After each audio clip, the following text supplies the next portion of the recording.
Bienvenue sur Real Roll Review, votre chaîne incontournable actu ciné, musique et tech. Aujourd'hui, on plonge ensemble dans un monde désertique où futurisme et démesure se mêlent, mais aussi où les rêves peuvent tourner au cauchemar. Et si je vous disais qu'une ville de 170 km de long, en plein désert, était en construction? Une cité futuriste, entièrement durable, alimentée par des énergies renouvelables, capable d'accueillir 9 millions d'habitants. Vous y croyez? C'est pourtant le pari insensé de Neom, un projet architectural qui se veut le plus ambitieux du XXIe siècle.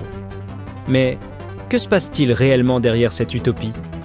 Neom est-elle un rêve visionnaire ou un cauchemar dissimulé sous des images de synthèse spectaculaires? Derrière les promesses de gratte-ciel miroirs et de jardins verticaux, les scandales s'accumulent. Retards, démissions, accusations graves. Le chantier, qui devait incarner la modernité, est désormais au cœur des critiques. Alors, Neom est-elle encore une vision d'avenir ou une dystopie en devenir? Retour en arrière.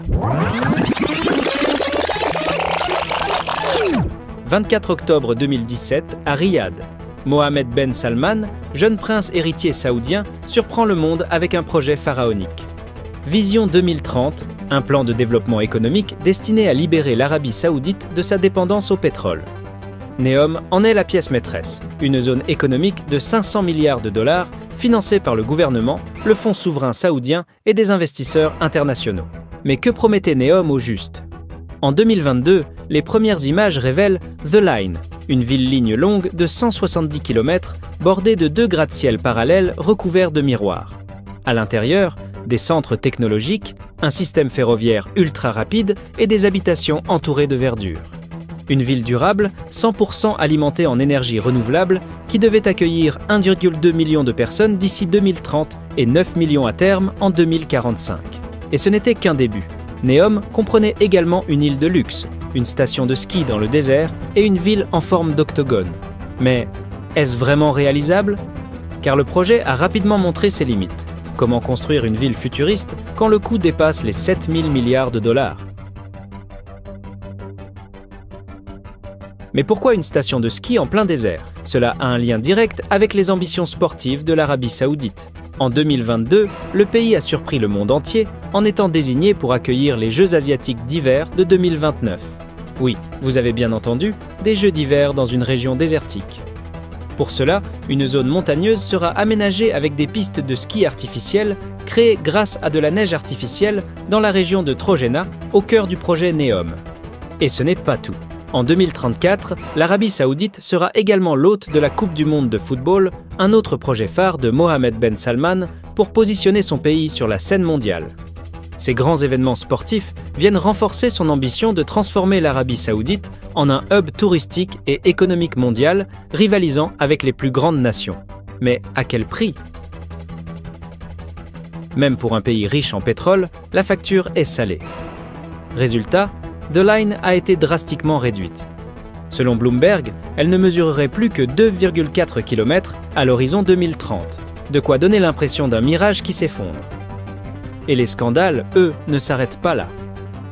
Une enquête du Wall Street Journal dévoile des conditions de travail alarmantes sur le chantier. Violence, trafic de drogue, tentatives de meurtre.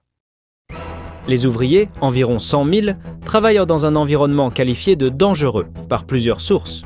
Neom rétorque qu'il s'agit d'incidents isolés, inévitables dans une région reculée et surpeuplée de travailleurs. Autre coup dur, en 2024, le PDG de Neom, Nadmi Al-Nasr, démissionne brusquement. Pourquoi ce départ soudain? Aucune explication officielle, mais le Wall Street Journal avait déjà pointé des comportements inappropriés de sa part. Depuis, un PDG intérimaire a été nommé, avec pour mission de relancer un projet en perte de crédibilité. Malgré tout, Neom tente de sauver les apparences. Sindalah, une station balnéaire de luxe sur la mer Rouge, a été inaugurée en octobre 2024.